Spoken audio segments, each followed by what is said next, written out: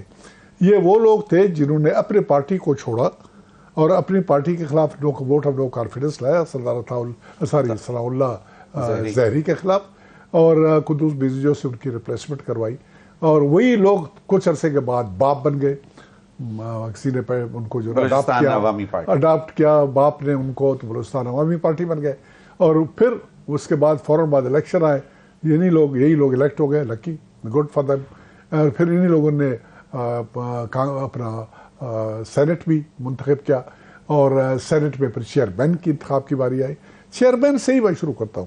Chairman کا جب انتخاب ہوا تو میاں نواز شریف صاحب نے ایک بہت بڑا گلہ کیا, ان کے خلاف بڑے ڈیروگیٹری ریمارک پاس کیے, اور انہوں نے کہا کہ ایک غلط طریقے سے ایک اچھے سیاستدان, اللہ مغفرت کرے, میر حاصل بیزو کو موجودہ چیئرمین صاحب سے شکست ہو گئی, اور میاں صاحب نے افسوس کیا, ان کو اچھا کہا اور ان کے بارے میں بری باتیں استعمال کی, اور ساتھ ہی انہوں نے یہ بھی کہا کہ میں کسی لوٹے کو اپنے پارٹی میں کبھی بھی نہیں لوں گا.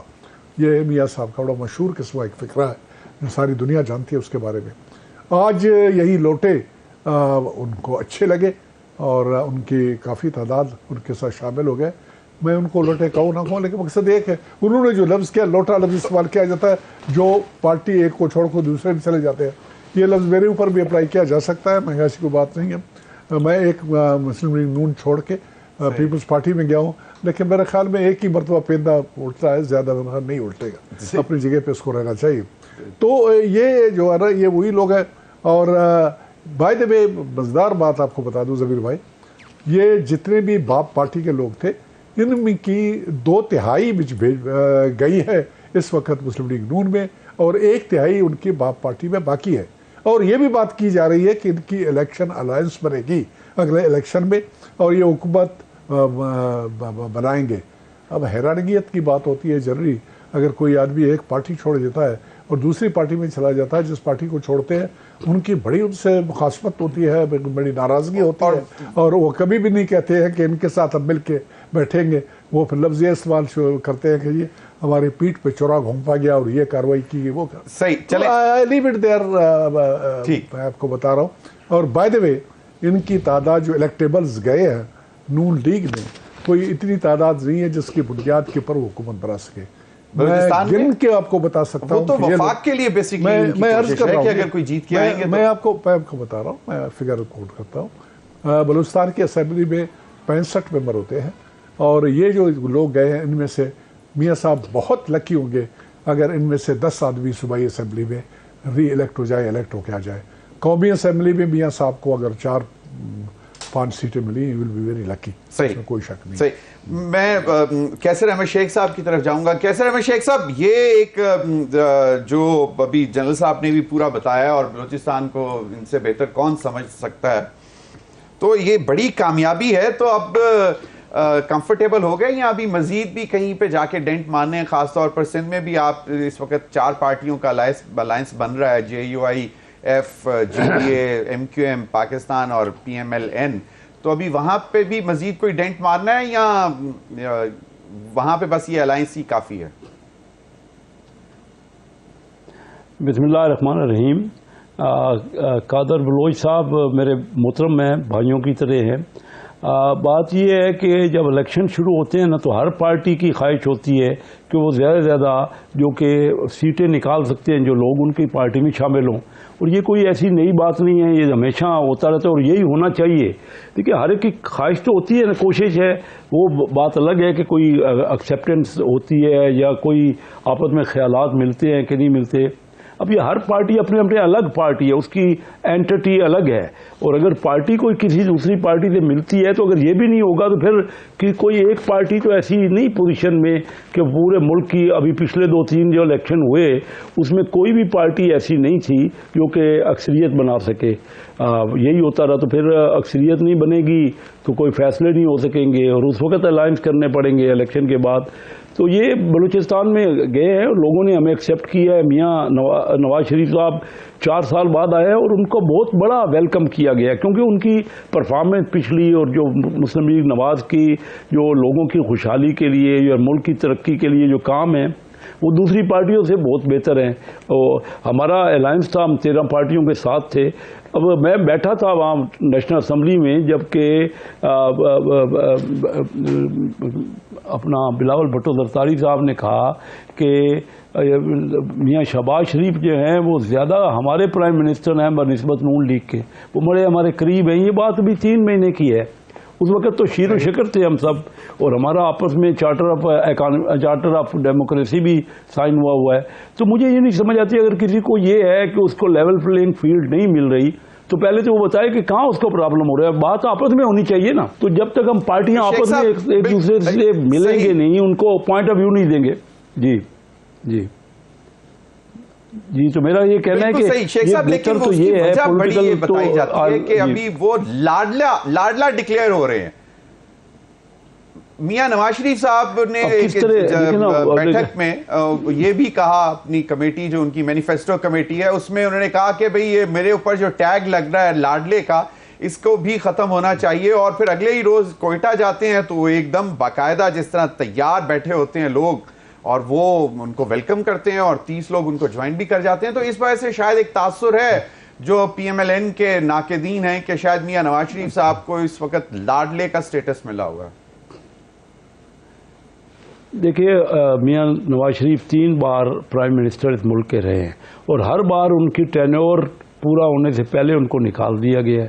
کبھی کورٹ نے ہٹا دیا, کبھی ویسے ان کو ہٹنا پڑا. یہ جو معاملات تھے پچھلے 2017 میں, تو مقصد صرف یہ ہے کہ کوئی نہ کوئی ریزن ہو جاتا ہے. حالانکہ وہ مینڈیٹ لے کے آتے ہیں, الیکٹ ہو کے آتے ہیں.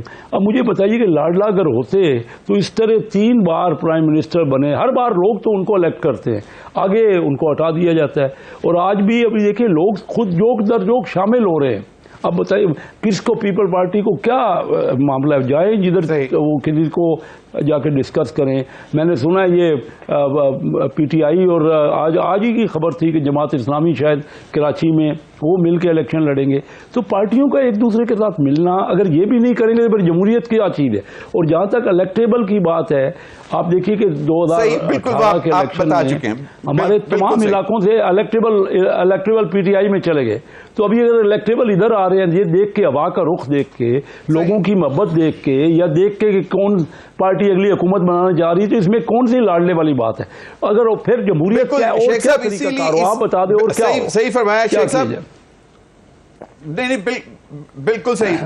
میں چاہوں گا سینیٹر حمید اللہ جان آفریدی سے بھی جان سکیں کہ کہا یہ جاتا ہے سینیٹر صاحب کہ جی اب نظریاتی نہیں, اب نظر آتی چیز کے پیچھے جو ہے لوگ چل پڑتے ہیں. جے یو آئی ایف کا جس طرح جنرل صاحب نے بھی کہا کہ ایک بہت بڑا سٹیک ہے بلوچستان میں. آپ اس ساری موومنٹ کو, کہا یہ جا رہا ہے کہ ملائی مطلب میاں نواز شریف صاحب کے پاس چلی گئی بلوچستان کی سیاسی پارٹی کی. دیکھیں ضمیر صاحب, اسپیشلی اگر ہم بلوچستان کو دیکھیں, وہاں کے پولیٹیشنز دیکھیں, ان کا یہ رجحان رہا ہے نارملی کہ یہ ایک ٹرم میں ایک جگہ ہوتے ہیں اور دوسری ٹرم میں دوسری جگہ ہوتے ہیں. اس کے باوجود کہ بلوچستان تمام صوبوں میں ایک پسماندہ صوبہ ہے, ان کے بڑے مسائل ہیں وہاں کے لیے, وہ سنسیریٹی نہیں دیکھی جاتی ہے کہ فوکس اس پہ ہو, نظریاتی سیاست ہو اور جم کے ایک ساتھ کھڑے رہیں تاکہ وہاں کے مسائل حل ہو جائیں. تو یہ ایک اچھا امپریشن نہیں ہے. ویسے تو اوور آل پاکستان میں ہے یہ, مختلف سیاسی لوگ, ابھی یہ پیپلز پارٹی اور مسلم لیگ نون کی جو ٹگ آف وار شروع ہے, یہ قصہ 18 سے بہت زیادہ تیز ہو گیا ہے کہ جس طرح اسٹیبلشمنٹ نے ایک کردار ادا کر کے ایک نان الیکٹیبلز کو اٹھا کے الیکٹیبلز بنا کے اور ایک اسمبلی بنوائی. تو ابھی یہ دونوں کا فوکس یہ ہے کہ ہر ایک یہ کہہ رہا ہے کہ جی میں زیادہ ایکسیپٹیبل ہوں, میں زیادہ تابعدار ہوں گا. بیانیے بھی انہوں نے اپنے تبدیل کر دیے, بدل دیے جو تھے. اس سے تو یہ صاف ظاہر ہوتا ہے کہ نظریات نام کی کوئی چیز اب رہی ہی نہیں, کیونکہ جو آپ کا نظریہ ہے, جو آپ کا مینیفیسٹو ہے, آپ اسی پہ ہی قائم نہ رہ سکیں, آپ اسی کا بیانیہ آگے نہ چلا سکیں, اور صرف آپ اس کوشش میں ہو کہ ہم کسی طریقے سے دوبارہ وزیر اعظمی کی کرسی پر بیٹھ کے صرف ہم حکمرانی کریں, تو یہ تو میرے خیال سے وہ ٹائم دور نہیں ہے کہ یہ پارلیمانی پالیٹکس سے اور اس سسٹم سے میرے خیال سے لوگ بتا نہیں سکیں گے کہ جی ہم پارلیمانی سیاست کرتے ہیں. ویسے بھی اس سسٹم کے لوگ خلاف ہیں. کچھ آپ نے سنا ہوگا پیچھے بھی پی ٹی آئی دور میں کچھ کوشش ہو رہی تھی کہ پریزیڈنشل فارم آف گورنمنٹ کے لیے کوئی رائے ہموار کی جائے. تو اگر اس قسم کے ان کے نظریے ہیں اور اس قسم کی ان کی سیاست ہے اور اس قسم کی کوششوں سے یہ صرف پاور پالیٹکس ہے، بس صرف پاور چاہتے ہیں، فیورٹ بننا چاہتے ہیں اور پاور چاہتے ہیں صرف کہ جی بس ہم اقتدار میں ہو، تو یہ پھر بڑی بدقسمتی کی بات ہے. جے یو آئی کا تو آن ریکارڈ ہے، آپ کو پتہ ہے کہ ان کا اس قسم کا نہیں ہے. انہوں نے جب بھی ووٹ لیا اینٹی امریکہ، اینٹی اسٹیبلشمنٹ ہمیشہ رہے ہیں. آپ پورے پاکستان کے سامنے ہیں. لیکن جو نظریاتی اس کا ووٹ ہے وہ آپ کے سامنے ہے. بلوچستان ہو، خیبر پختونخوا ہو، مرکز میں ہو، تو یہ اتنی مشکلات کے باوجود 15 سیٹیں بیٹھی ہوئی ہیں نیشنل اسمبلی میں ابھی پچھلی گورنمنٹ میں. خیبر پختونخوا میں اپوزیشن لیڈرشپ ہے، بلوچستان میں اپوزیشن لیڈر. کہنے کا مقصد میرا یہ ہے کہ انفارچونیٹلی یہ باقی پولیٹیکل پارٹیز جو ہے یہ اپنے نظریے سے، اپنے مینیفیسٹوں سے ہٹ کے کہا یہ جاتا تھا کہ کوئی تعصب دینے جا رہے ہیں کہ جی ہم ہر ایک بات ماننے کے لیے تیار ہوں گے، خدا را ہمیں اب دوبارہ بالکل. مجھے بریک کی طرف جانا ہے. میں چاہوں گا کہ کوئکلی ایک تاثر یہ بھی دیا جا رہا تھا کہ مولانا فضل الرحمان صاحب چاہتے ہیں کہ کہیں نہ کہیں ان کو ایک لائنس شیئر مل جائے یا کے پی میں یا بلوچستان میں. Is it true? دیکھیں جی، مولانا فضل الرحمان کے پی کے میں اور بلوچستان میں معلوم سیٹیں ہیں، اس کی کوئی ایسی چیز تو نہیں ہے. پچھلے دور میں جو ہوا ہے باقی پارٹیوں کے ساتھ، سب کے ساتھ ہوا ہوگا، اس کے باوجود اپوزیشن لیڈرشپ ہمارے ساتھ ہے. تو ہم الیکشن کر کے اور یہ ثابت کرائیں گے کہ جی ہماری کیا پوزیشن ہے ان علاقوں میں. صحیح. ناظرین، وقت ہوا ایک بریک کا. بریک کے بعد حاضر ہوں گے تو جو بلاول بھٹو صاحب نے ایک درخواست کی ہے وہ بھی سنوائیں گے، اور پھر میاں نواز شریف صاحب کا جو ایک مینیفیسٹو کا تھوڑا سا حصہ جو انہوں نے آج بتایا کہ سرمایہ کاری کیسے ہوگی اور معیشت کیسے سنبھالی جائے گی، اس پر بھی بات کریں گے بریک کے بعد.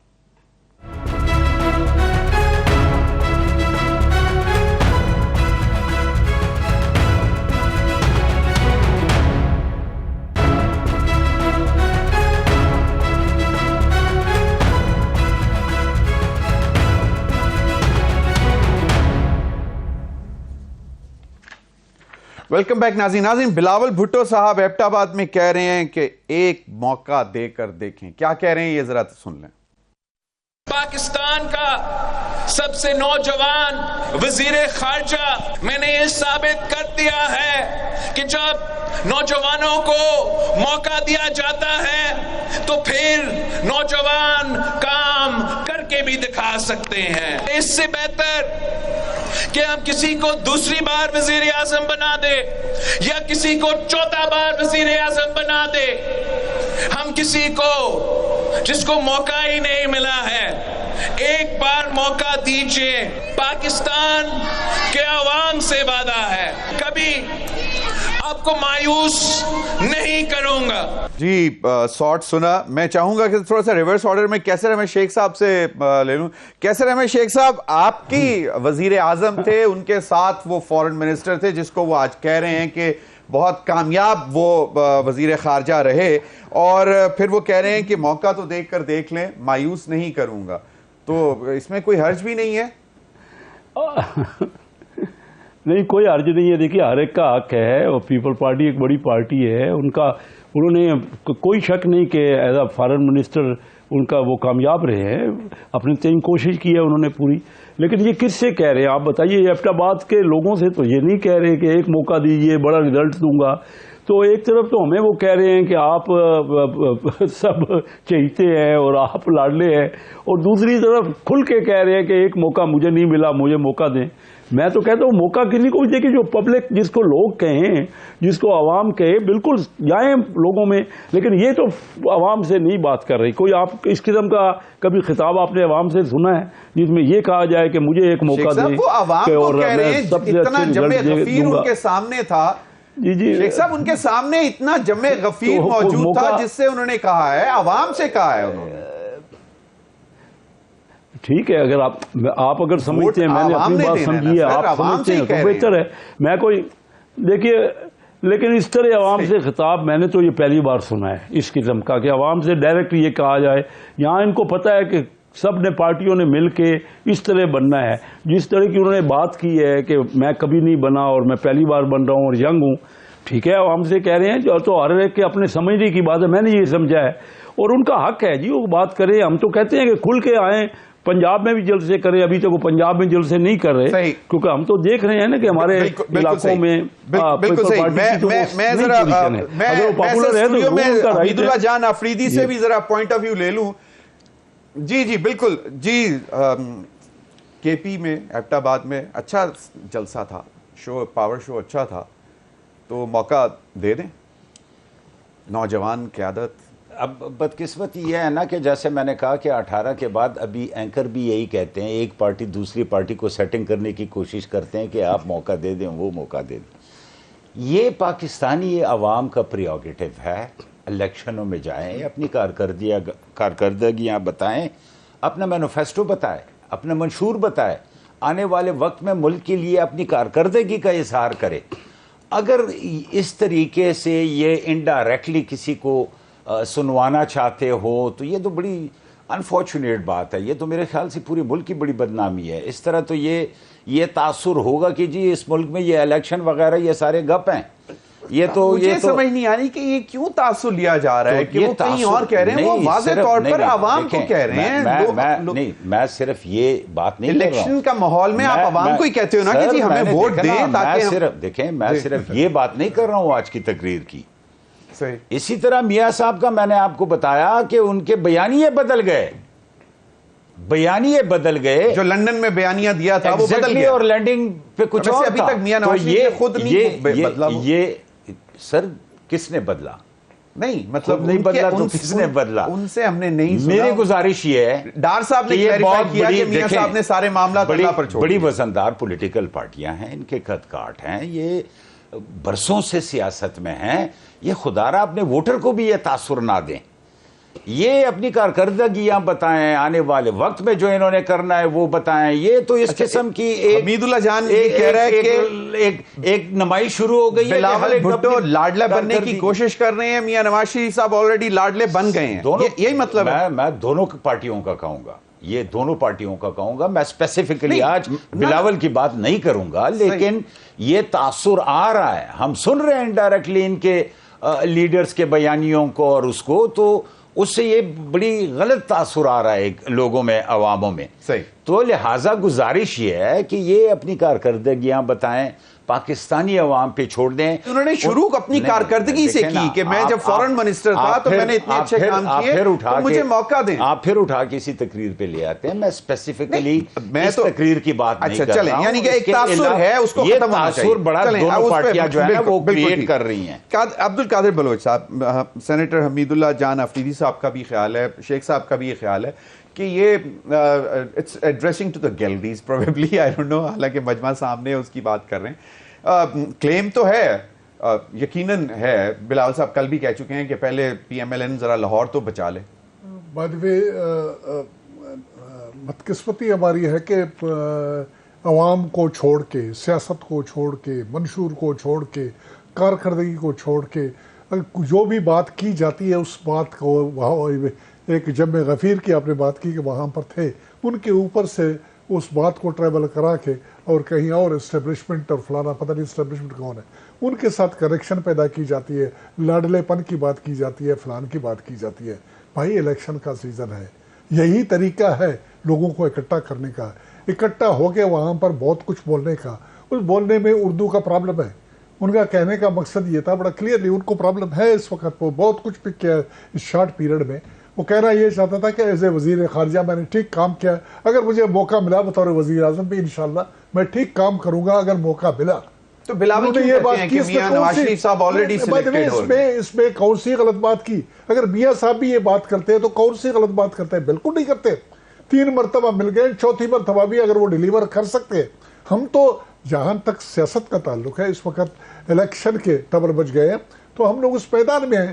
اور ایک دوسرے کو کرٹیسائز کرنا, ایک دوسرے کے پرفارمنس کو سامنے لانا اور اپنی پرفارمنس کو اور اپنے ارادوں کو بہتر بتانا, یہی تو سیاست ہے. یہی تو عوام کے سامنے آپ بات لے جائیں گے. آپ کہیں گے جی وہ ناکام ہو گیا تھا, with facts, with figures, with ثبوت اینڈ ایوری تھنگ آپ جا کے بات کریں گے. ہم ان کے خلاف بات کر لیتے ہیں تو ہم یہ نہیں کہیں گے کہ لوگوں کو اکٹھا کیے کہ وہ ان کا پریویلیج ہے, جس طرح شیخ صاحب کہہ رہے تھے. ہم یہ کہیں گے کہ جناب ان کو موقع ملا تھا. میں ایک بڑے سینئر ممبر سے ملا تھا جمعیت کے, انہوں نے کہا جی میاں صاحب کے نے یہاں پر ان کے کہنے کے اوپر, ان کے بھائی یہاں پر موجود تھے, پی ڈی ایم بنے 13 جماعتوں کے. پی ڈی ایم نے 3.5 سال اسٹرگل کیا. پی ڈی ایم کے اسٹرگل کے نتیجے کے طور پر پی ٹی آئی فارغ ہو گئی, دائیں بائیں ہو گئی. میاں صاحب جب گئے ہیں تقریر کی انہوں نے لاہور میں, وہ 2017 سے شروع کر کے جمپ کر کے اسٹریٹ اوے 23 پہ آ گئے کہ 17 یہ تھا, اس کے بعد 23 میں بھی میں آؤں گا تو میں یہ کروں گا, وہ کروں گا, فلان کروں گا.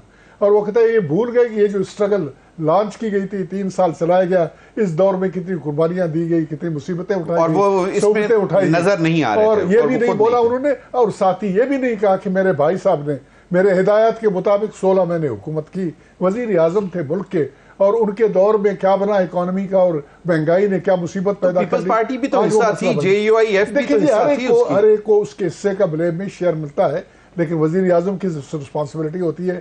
بڑے محکمے جو معیشت سے متعلق ہوتے ہیں, معیشت کی ناکامی تھی, خارجہ پالیسی کی ناکامی, معیشت کی ناکامی کی آپ نے اچھی بات کی. میں اگر اجازت دیں تو میاں نواز شریف صاحب نے اپنی اکنامک پالیسی کے حوالے سے بات کی, ذرا چھوٹی سی گفتگو ہے, وہ ذرا سن لیں. تو میں چاہوں گا کہ پھر آپ ہی سے شروع کریں گے تاکہ پھر اس کا کمنٹس لے سکیں. جی سنوائیں میاں صاحب کیا کہہ رہے ہیں. بند سے قوم کو, ملک کو آزاد کیا. جتنے مرضی آپ ڈالر لے آئیں, جتنے مرضی ڈالر لے جائیں. میں نے یہ بھی کہا تھا کہ جی آپ نے ملک کے اندر آنے والے پیسنجرز کو, پاکستانیوں کو بھی آپ نے نہیں پوچھنا, یہ ڈبہ کھول کے دکھاؤ کہ اس کے اندر کیا ہے. ہم نے خود اپنے لوگوں کو جو ہے نا وہ جان بوجھ کے ہیرا پھیریوں پہ آمادہ کیا, اور دیکھتے دیکھتے سب نے دیکھا کہ ہمارے ریزروز بھی بڑھ گئے, فارن ایکسچینج ریزرو, ہمارا روپیہ بھی مضبوط ہو گیا, ہماری اکانومی بھی آگے بڑھنی شروع ہو گئی. جی جنرل صاحب آپ ہی سے میں شروع کرنا چاہتا ہوں. وہ کہتے ہیں کہ جی پوچھنا ہی نہیں چاہیے, جو پیسے لے کے آ رہا ہے انڈسٹری لگائے, کوئی بری بات تو نہیں ہے.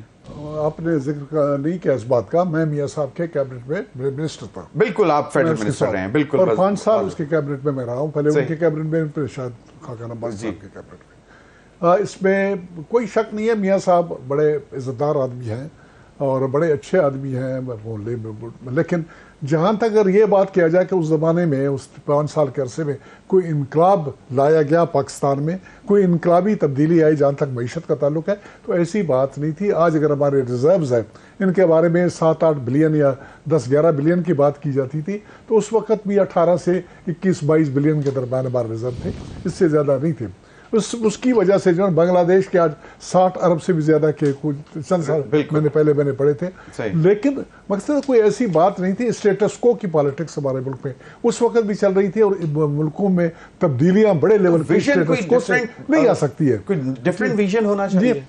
ویژن کی ضرورت ہے, ڈفرنٹ ویژن کی, ایک انقلابی اقدامات کی ضرورت ہے جہاں پر کوئی جمپ اسٹارٹ آ جائے. کوئی چیزیں 5 سال یہ نہیں, ابھی پی ٹی آئی کے عمران خان صاحب کو میں بار بار سنتا تھا کہ جی ہمیں تو موقع ہی نہیں ملا. بھائی موقع کتنا ملتا ہے؟ 5 سال کے لیے ہم لوگ الیکشن میں چلے جاتے ہیں, اور ہمارا مقصد یہ ہوتا ہے جس وقت عوام کے سامنے چلے جاتے ہیں تو ہم یہ کہتے ہیں کہ 5 سال میں موقع دیا جائے تو ہم ڈیلیور کریں گے. 5 سال میں تم ڈیلیور نہیں کر سکے, میاں صاحب بھی نہیں کر سکا, پی ٹی آئی والے بھی نہیں کر سکے, پیپلز پارٹی والے نہیں کر سکے. پھر تو اپنے نظام کو ہم چینج کر لیں, 10 سال لائیں یا 15 سال لائیں, اور پھر بولے کہ جی 15 سال میں ملے گا تو ہم یہ کر کے ڈیلیور کرنا تو 5 سال کے دوران ہے. اس دوران میں ہمیں چاہیے کہ ایسا پروگرام لائیں, ایسے قدم اٹھائیں, ایسی کارروائیاں کریں جس میں ایسی تبدیلی ہو جو کہ دنیا کے ساتھ ہم مقابلہ کر سکیں. ان ملکوں کے ساتھ مقابلہ کریں جو ہمارا 5 سالہ پلان یہاں سے لے کے گئے تھے. صحیح, بالکل صحیح. میں تو ہمیشہ کہتا ہوتا ہوں کہ پلاننگ کمیشن جو ہے, it should not be a ministry, it should be a think tank, تاکہ وہ اگلے 50 سال کا سوچ سکیں, 100 سال کا سوچ سکیں. لیکن وہ تو حمید اللہ جان آفریدی, آپ لوگوں کا مینیفیسٹو کیا ہے ویسے؟ یہ تو میاں صاحب نے بات کی کہ کچھ نہیں پوچھنا چاہیے, بس جو لے کے آ رہا ہے. دیکھیں پہلے تو وہ میں جنرل صاحب نے کہا نا کہ یہ جلسہ عام لوگ تھے اور پتہ نہیں لوگ کیوں اس کو غلط ایزیوم کر رہے ہیں. اس جلسے کے علاوہ بھی ہر روز ٹی وی پہ بیٹھے ہوئے ہوتے ہیں کہ جی ہمیں لیول پلینگ فیلڈ نہیں مل رہی ہے, اور آلریڈی سلیکٹ ہو گیا ہے کوئی اور. ادھر سے بھی ان کی پارٹی والے کہ جی ہماری تو بات ہو گئی ہے, ہم 4تھی دفعہ وزیر اعظم آ رہے ہیں. تو یہ کنفیوژن کریٹ کی جا رہی ہے. میں صرف یہ گزارش کر رہا ہوں کہ یہ بہت بڑی پولیٹیکل پارٹیاں ہیں, یہ اپنے ووٹر پہ اعتماد کریں بجائے یہ کہ یہ کسی کو سنانے پہ لگے رہیں اور ان کی خوشنودیاں کریں اور تاکہ اس پہ آ جائیں.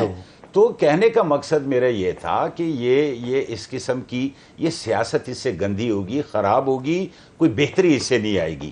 اور یہ دونوں طرف ہے, یہ پیپلز پارٹی کا بھی ہے اور مسلم لیگ نون کا بھی ہے.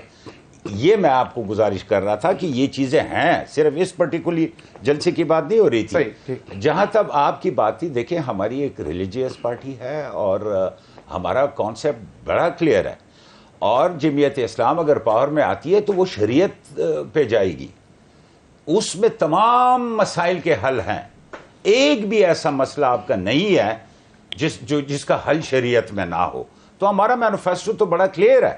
جہاں تک آپ نے انڈسٹریل انویسٹمنٹ کی بات کی ہے کہ باہر سے, دیکھیں یہ تو بڑا نازک دور ہے, اور اس میں اگر آپ کا چیک اینڈ بیلنس ہی نہ ہو تو یہ تو اور تباہی کی طرف جا سکتا ہے. فیٹف کی کیوں ہم پر ریسٹرکشنز لگی ہوئی تھی, پیچھے بھی پی ٹی آئی گورنمنٹ میں انہوں نے کنسٹرکشن سیکٹر کو انہوں نے کہا کہ جی کوئی پوچھ گچھ نہیں ہوگی. ہمارے علاقے کے جتنے ڈرگ بیرنز تھے, ہیروئن کے پیسے اور چرسوں کے پیسے, یہ پورے علاقوں میں پھیل گئے, اور اتنی زمینیں اور یہ خرید لی ہے جس سے اگر آن ریکارڈ وہ چیزیں آ جاتی تو بڑا ایک مناسب ٹیکس ملک کے لیے آ سکتا تھا اور جمع ہو سکتا تھا. لیکن اس قسم کی چیزیں یہ بغیر سوچ سمجھے سیاسی اس کو نعرہ لگا کے کہ جی بغیر پوچھے لگنی چاہیے, تو میرے خیال سے یہ مناسب نہیں ہے. جب تک آپ پراپرلی انویسٹیگیٹ نہ کرے کہ وائٹ ہے, بلیک ہے, کس چیز کا ہے, لا کے لگا رہا ہے, تو اس طرح تو یہ بنانا ریپبلک بن جائے گا پھر جدھر سے. کیسر احمد شیخ صاحب کیونکہ خود ایک کامیاب بزنس مین بھی ہیں اور فائنانس کے معاملات میں نظر رکھتے ہیں, کیسر احمد شیخ صاحب آپ یہ میاں صاحب کی اسٹیٹمنٹ کو کیسے دیکھتے ہیں کہ بھئی ہم تو کسی سے نہیں پوچھتے تھے, کہ جو پیسنجر بھی آ رہے ہوتے تھے کہ بھئی تم کیا لے کے آ رہے ہو, اور جو انویسٹمنٹ کرے تو اس سے پوچھنا ہی نہیں چاہیے کہ یہ پیسہ تمہارے پاس کہاں سے آ رہا ہے. دیکھیے آپ اندازہ کر لیجیے باقی تمام ڈیولپڈ کنٹریز میں بھی اسی طرح ہوتا ہے. کوئی ایسی نئی بات میاں صاحب نے نہیں کہی. جب تک آپ آزادی نہیں دیں گے لوگوں کو فری ٹریڈ کے لیے, ان کو یہ الاؤ نہیں کریں گے کہ انویسٹمنٹ کوئی کرنا چاہتا ہے تو اس کے لیے ماحول پیدا کرے اور انویسٹمنٹ ڈائریکٹ فارن انویسٹمنٹ آئے. دیکھیے میں آپ کو بتاؤں, آج ہی آئی ایم ایف نے اسٹاف لیول ایگریمنٹ ہم سے کیے. ہمارا اصل پرابلم کیا ہے کہ ہم چارٹر آف اکانومی نہیں کر رہے. ہم نے پچھلے بھی 5 سال چور ڈاکو اور ایک دوسرے سے پولیٹیکل ٹرمائل میں ضائع کر دیے. ہم دنیا کے ان ملکوں میں ہیں, دیکھیے اس وقت پوری دنیا میں 66 کروڑ لوگ غربت کی لکیر کے نیچے ہیں, جس میں سے 9.5 کروڑ صرف پاکستان کے ہیں. اگرچہ دنیا کی آبادی کا پاکستان 3% ہے, لیکن یہ غریب لوگوں کا پاکستان کا حصہ 16% ہے دنیا کا. آپ اس سے اوپر اور کیا ہو سکتا ہے کہ 40% لوگ ہمارے غربت کی لکیر سے نیچے چلے گئے. ہم نے مل کر اگر ہم جھگڑا کرتے رہے اور یہی کہتے رہے فلاں پارٹی اچھی فلاں نہیں, چارٹر آف اکانومی لازمی ہم اپنے دور میں کہتے رہے کہ نہیں کیا پی ٹی آئی نے. ابھی مجھے یہ بتائیے کہ آج آئی ایم ایف نے کہا ہے کہ 15% آپ کو قومی آمدنی کا ٹیکس وصول کرنا پڑے گا. ہمارے یہاں ٹیکس ہی نہیں ہوتا. جو بھی ٹیکس دے سکتا ہے امیر طبقہ وہ بھی ٹیکس نہیں دے رہا. اور پچھلی پی ٹی آئی کی حکومت میں 630 لوگوں کو, باقاعدہ اتھینٹک اسٹیٹ بینک کی فگر ہے, بار بار ہم نے اسٹینڈنگ کمیٹی فائنانس میں پوچھا, 630 لوگوں کو سارا قرضہ 90,000 کروڑ روپے کا قرضہ تقریباً فری دے دیا گیا. نہ وہ انڈسٹری لگی. اچھا پوچھنے والا کوئی نہیں ہے کہ آپ کو جو ہم نے اتنی فیسلٹی, اور کہتے یہ تھے کہ امیر کا پاکستان اور غریب کا پاکستان اور, خود ان کو اندازہ ہی نہیں تھا وہ کر کیا رہے. نہ چھوٹے درمیانے کو قرضہ ملا. ہمارے یہاں ایس ایم ایز کو, درمیانے اور چھوٹے کو, بینک کا جو آفیشیل فگر ہے صرف 7%, 100 میں سے 7, اور باقی 93 صرف امیر طبقے کو اور معراج یافتہ طبقے کو قرضہ دیا جاتا ہے. ٹیکس دیتے ہم نہیں ہیں. جب تک ہم اپنے ملک اور قرضے پہ قرضہ لیے جا رہے ہیں, 64 اس وقت $1,000 بلین اس وقت قرضہ چڑھ چکا ہے. اور جو ہم سود ہی پے کر رہے ہیں وہ ریونیو ہمارا ہو جاتا ہے. ہمیں سب کو مل کے ملک کا اپنا مینیفیسٹو دینا چاہیے, مقابلہ کریں مینیفیسٹو میں کہ اگلا ہم کیا ہمارا ارادہ ہے کہ ہم کس طرح ملک کو ٹھیک کریں گے. ہم آپس میں جھگڑے کرتے رہیں گے تو کوئی حل نہیں نکلے گا کسی جگہ بھی. بالکل کوئی بات نہیں بڑھے گی. ایک بات ہو رہی ہے کہ جی چارٹر آف اکانومی ہو جانا چاہیے, چاہے انتخابات سے پہلے ہو, اور تمام سیاسی جماعتیں جو ہیں وہ اس پر ایگری کر جائیں تاکہ پالیسیز کی جو ہے جو دیر پا پالیسیز بننے اور پھر وہ چلتی رہیں. کہتے ہیں کہ give the dual is due. یہ جو گورنمنٹ پی ٹی آئی کی بنی, عمران خان صاحب کو میاں شہباز شریف نے جو اس وقت لیڈر آف دی اپوزیشن تھی, کھل کے وہاں پر آفر کیا کہ آئیے چارٹر آف اکانومی ہم بناتے ہیں, چارٹر آف ڈیموکریسی ہماری بنی ہوئی ہے اور اکانومی کو ایک ڈگر پہ چلانے کی کوشش کرتے ہیں اور ایک ڈائریکشن میں کوشش کرتے ہیں کہ نتیجے قابل قبول ہوں, ملک کی بہتری کے لیے ہوں. اسی جلسے کے دوران اسی وقت میاں اپنا بلاول بھٹو زرداری صاحب اٹھے, انہوں نے کہا کہ جی آپ ہمارے اس وقت لیڈر ہیں, ملک کے وزیر اعظم ہیں, ہم آپ کے پیچھے, آپ بتائیے جو سے کہو گے ہم ویسے کریں گے ملک کو آگے جانے کے لیے, ملک کو آگے لے جانے کے لیے. تو انفارچونیٹلی اس پہ وہ رسپانس نہیں آیا جو کہنا چاہیے تھا. شیخ صاحب ابھی جو کہہ رہے ہیں تو بالکل بات تو صحیح کہہ رہے ہیں, ریکوائرمنٹ ہے, ریکوائرمنٹ بلکہ اس بات کی ہے کہ وہ امپارٹنٹ سیکٹر جن کی وجہ سے جن میں تبدیلی لائی جاتی ہے تو باہر کا انویسٹر جو ہے نا وہ آتا نہیں ہے اور وہ کمفرٹیبل فیل نہیں کرتا ہے, ملکی انویسٹر بھی کمفرٹیبل فیل نہیں کرتا ہے. ان سیکٹرز کو ان کو علیحدہ کیا جائے اور آئینی تحفظ ان کو دیا جائے اور ان میں یہ بات کہا جائے کہ ان کو کوئی ٹچ نہیں کرے گا, جو بھی حکومت آئے گی ان پالیسیوں میں کنٹینیوٹی ہوگی. ایک آخری بات کرنا چاہتا ہوں, ٹائم ختم ہو گیا, انشاءاللہ پھر دوبارہ, کیونکہ اب تو الیکشن کا ماحول ہے, آپ سب کو ہم بلاتے رہیں گے, آپ کی باتیں سنتے رہیں گے اور پھر مینیفیسٹوز بھی جب آ جائیں گے تو اس پر زیادہ سحر حاصل بات بھی ہوتی رہے گی. ناظرین وقت ہوا ایک بریک کا, بریک کے بعد حاضر ہوں گے تو ہمارے ساتھ اکانومسٹ ہوں گے ڈاکٹر شاہد خاقان صاحب, اور پھر ان سے ذرا جاننے کی کوشش کریں گے کہ ابھی ہو کیا رہا ہے, اور SIFC کا بھی اجلاس ہوا ہے اس پر بھی بات کریں گے بریک کے بعد.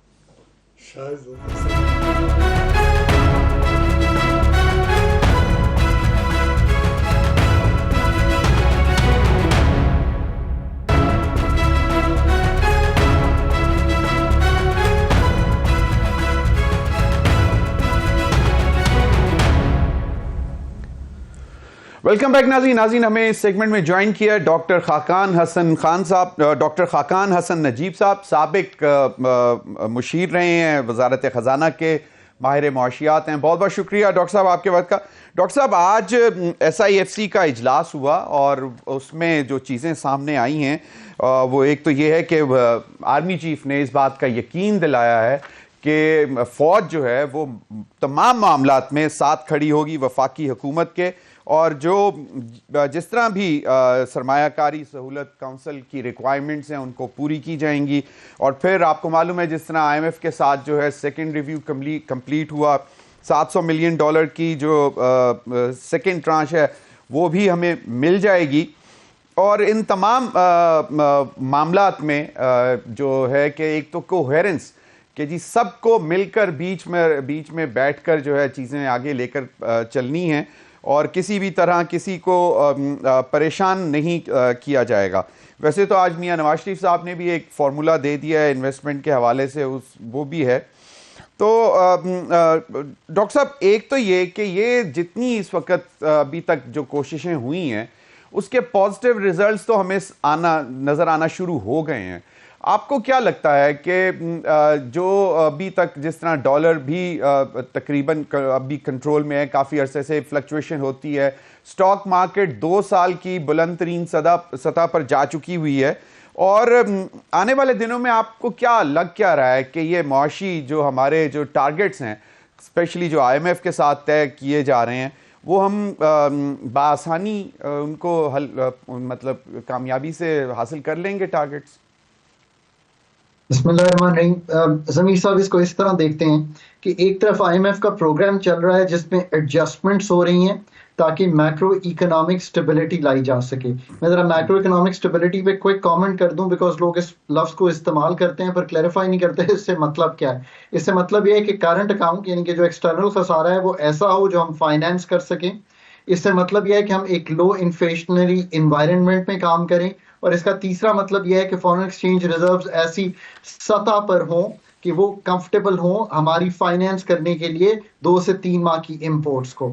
سو ہم آئی ایم ایف کے پروگرام کے اندر انہی 3 چیزوں کی طرف بڑھ رہے ہیں. اگر آپ دیکھیے پاکستان خسارہ ہے وہ $1 بلین آیا ہے پہلے 3-4 ماہ کا، سو آپ نے اس کو سنبھالنے کی کوشش کی ہے. کچھ فسکل کنسولیڈیشن ہوئی ہے. اس سے مطلب یہ ہے کہ جو مالیاتی خسارہ ہے وہ بھی کم ہے پہلے 3 ماہ میں کمپیئر ٹو لاسٹ ایئر، اور جو پرائمری خسارہ ہے جس کا مطلب ہوتا ہے کہ ہم اگر انٹرسٹ پیمنٹ کو نکال دیں تو وہ ایک طرح سے سرپلس میں ہے. یہ ایکسپینڈیچر کٹس کر کے کیا گیا. میں market based exchange rate, Pakistan کی مانیٹری پالیسی کو ٹائٹن رکھنا تاکہ انفلیشن پہ قابو پایا جا سکے، پاکستان کے فائنینشیل سیکٹر کی ریزیلینس رکھنا، اور ساتھ اسٹیٹ اونڈ انٹرپرائزز پہ کچھ کام کرنا کہ ان میں کوئی بہتری پائی جا سکے. یہ ہے ایک اوور آل فریم ورک جس میں ایڈجسٹمنٹس کا کام آئی ایم ایف کے انڈر ہو رہا ہے. سب سے ضروری بات یہ ہے کہ اس ٹرانش کے آنے سے آپ کے زر مبادلہ کے ذخائر $7.4 بلین سے بڑھیں گے. یہ آپ کو commercial, by lateral, multi lateral, Geneva pledges, وہ جو سارے پیسے جو کہ ایک طرح سے آنے چاہیے ان کی طرف رسائی دے گا. ایکسٹرنل سیکٹر آج بھی چیلنجڈ ہے، یہ اگلے 8 ماہ بھی چیلنجڈ ہی رہے گا as we finish this fiscal year. That is Pakistan story. اب اس کے ساتھ ساتھ ایک کام ایڈمنسٹریٹو ہو رہا ہے جو اسٹیبلشمنٹ پاکستان کی بڑی خیر کر رہی ہے. وہ کیا ہے؟ اسمگلنگ کو کم کرنے کی بھرپور کوشش ہو رہی ہے. پاکستان کی ڈی ڈالرائزیشن کی ایک کیمپین رن ہوئی جس میں انلیگل اللیسٹ کاروبار جو ہو رہا تھا اس کو روکا گیا ڈالر کے. افغان ٹرانزٹ ٹریڈ پہ قدغنیں بھی لگائی گئیں، اس کے ایڈمنسٹریٹو ایکشن بھی لیے گئے، اور 10% کی ایک ٹرانسپورٹ سیس بھی لگایا گیا. اور آخر میں جو ایک کام ہو رہا ہے کہ آپ کو معلوم ہے کہ جو انلیگل امیگرینٹس ہیں پاکستان میں ان کو واپس بھیجا جا رہا ہے. اس کے ساتھ ساتھ ایس آئی ایف سی ایک ہول آف گورنمنٹ اپروچ لے کر جو پاکستان میں کباتے ہیں چیزوں میں، انہوں نے کچھ ایسے کام بھی کیے کہ 5G اسپیکٹرم کو فاسٹ ٹریک کیا جائے، ویزا پالیسی کو ٹھیک کیا جائے، آئی ٹی ریسیٹس کو 50% پہ الاؤ کیا جائے باہر روکنے کو. بٹ جو سب سے بڑا کام ہے وہ یہ ہے کہ ابھی تک ریکارڈ ٹک کی ایک ہو گئی ہے ہمارے پاس اسیسمنٹ، یہ ہم نے نہیں کی. اس میں جو ہماری شیئر ہولڈنگ ہے وہ ہمارے اداروں کے تھرو ہے، اور فیڈرل گورنمنٹ کی 25% اور بلوچستان کی 25%.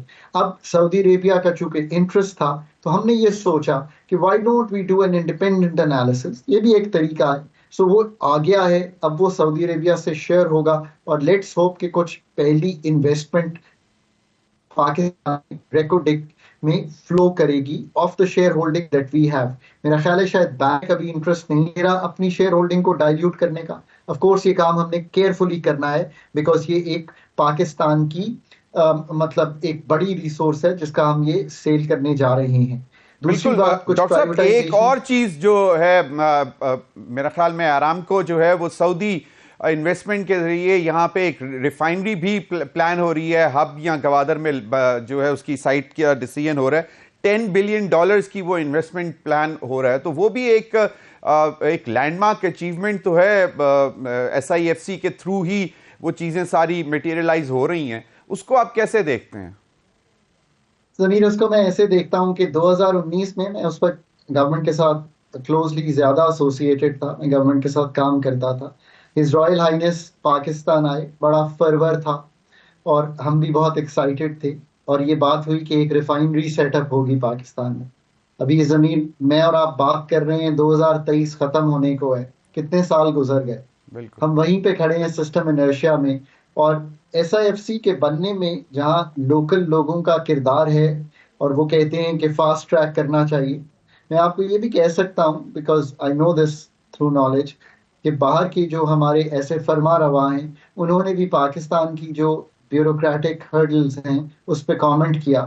اسی لیے یہ اپروچ لی جا رہی ہے کہ تیز کرنے کے لیے ایسے پروجیکٹس جن کا آپ نے ذکر کیا، ایگریکلچر کو کارپوریٹائز کرنے کے پروجیکٹس، لوکل بھی اور انٹرنیشنل بھی، پاکستان کے ایئرپورٹس کو آؤٹ سورس کرنے کے لیے، PIA کی پرائیویٹائزیشن کو آگے بڑھانے کے لیے ایک پش کی ضرورت ہے، ایک ہول آف گورنمنٹ اپروچ کی ضرورت ہے.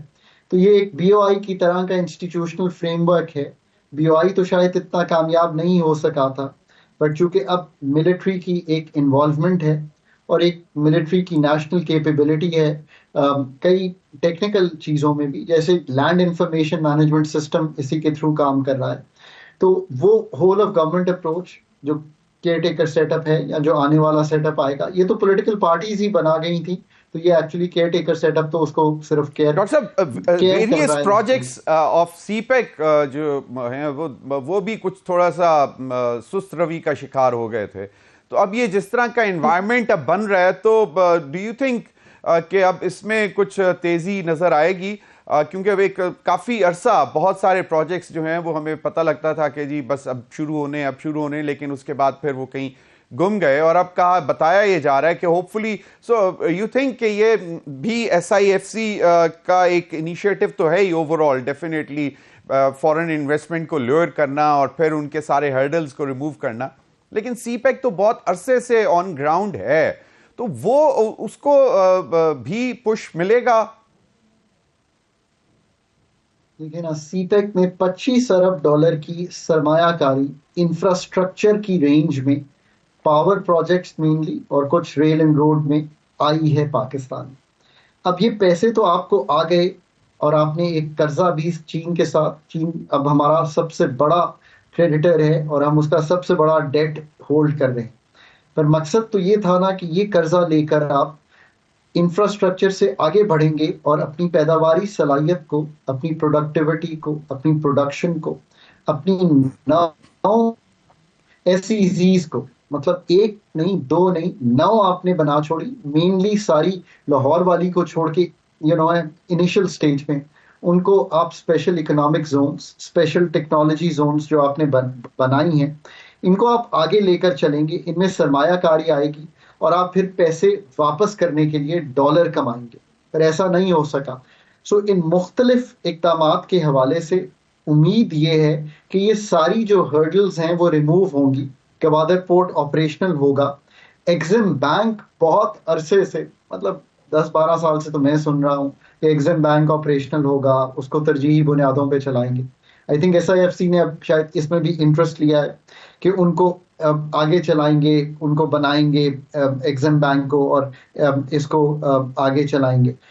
یہ جتنے پروجیکٹ سلو ہیں، whole of government approach, provincial level coordination مانگتے ہیں، آرمی چیف نے شاید آج پھر ریٹریٹ بھی کیا ہے کہ وہ بھی سپورٹ کریں گے. سول بیوروکریسی بھی ہوپ فلی سپورٹ کرے گی، کیئر ٹیکر اور آنے والی گورنمنٹ بھی اس کو سپورٹ کرے گی. اور امپورٹنٹلی جوڈیشری کو بھی سپورٹ کرنا چاہیے کہ جو کام ایگزیکٹو ایکٹ کا ہے اس کو ایگزیکٹو کو کرنے دینا چاہیے اور فاسٹ ٹریک کرنا چاہیے اگر کوئی کیسز اس کی راہ میں ہرڈل ڈال دیں. جو ہم نے دیکھا کہ بہت ساری ایسی چیزیں رک گئیں جو کہ عدالتی فیصلوں کی وجہ سے، جس طرح پاکستان سٹیل مل کی نجکاری تھی اور بھی دیگر ایشوز تھے.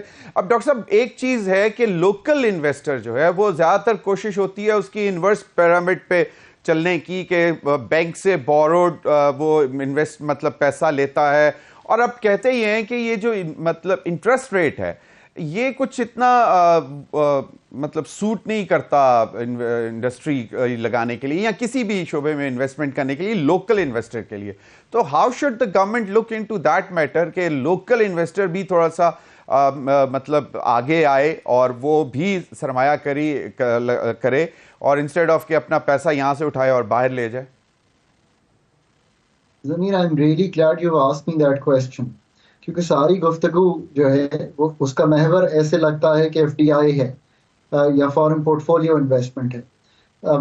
ساری گفتگو کا محور ہونا چاہیے پاکستان کا ڈومیسٹک 52 لاکھ کمرشل اور انڈسٹریل انویسٹر.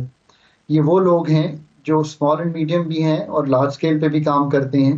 انہوں نے ہی پاکستان کی کنیکٹیوٹی انڈسٹریلسٹ دنیا کے ساتھ کرنی ہے، انہوں نے ہی گلوبل ویلیو چین کا پارٹ بننا ہے، انہی کو ہم نے فائنینس کرنا ہے. اور اس سے مطلب یہ نہیں ہے کہ ہم پریفرینشیل فائنینس صرف بڑے لوگوں کو دے دیں، بلکہ جو ہمارے چھوٹے کاشتکار ہیں، جو ہمارے چھوٹے مینوفیکچررز ہیں، ریٹیلرز ہیں، ان سب کو بھی ملنا چاہیے.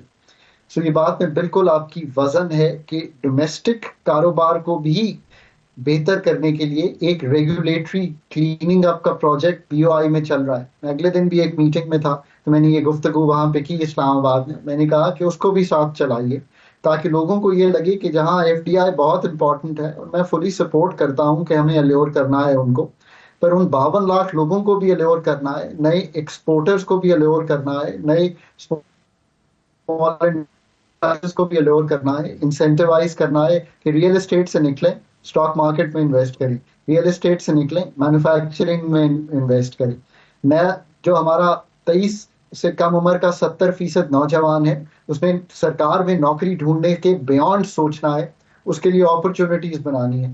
یہ ہے اصل ایجنڈا پاکستان کا. آئی ایم شیور کہ نیکسٹ فیز جو ہوگا اس کا فوکس جب ہم اس ایکسٹرنل کے چیلنج سے نکل جائیں گے تو وہ پاکستان کے ٹرو انٹرپرینور کی پروڈکشن ہوگا، اس کی پیداواری صلاحیت ہوگا، ایگریکلچر کی پیداواری صلاحیت بڑھانا ہوگا، اور دنیا سے ڈیپینڈنس سے نکل کر دنیا کو ایکسپورٹ کرنا ہوگا. صحیح. بہت بہت شکریہ ڈاکٹر خاقان نجیب صاحب آپ کے وقت کا، اور یقیناً کیونکہ یہ جو ہے لوکل انویسٹر کو بھی تھوڑا سا کمفرٹیبل کرنے کی ضرورت ہے، اور اس طرف پالیسیز بھی توجہ دینی چاہیے، اور یقیناً دے بھی گی. ناظرین اب تک کے لیے اتنا ہی، اجازت دیجیے، اللہ حافظ.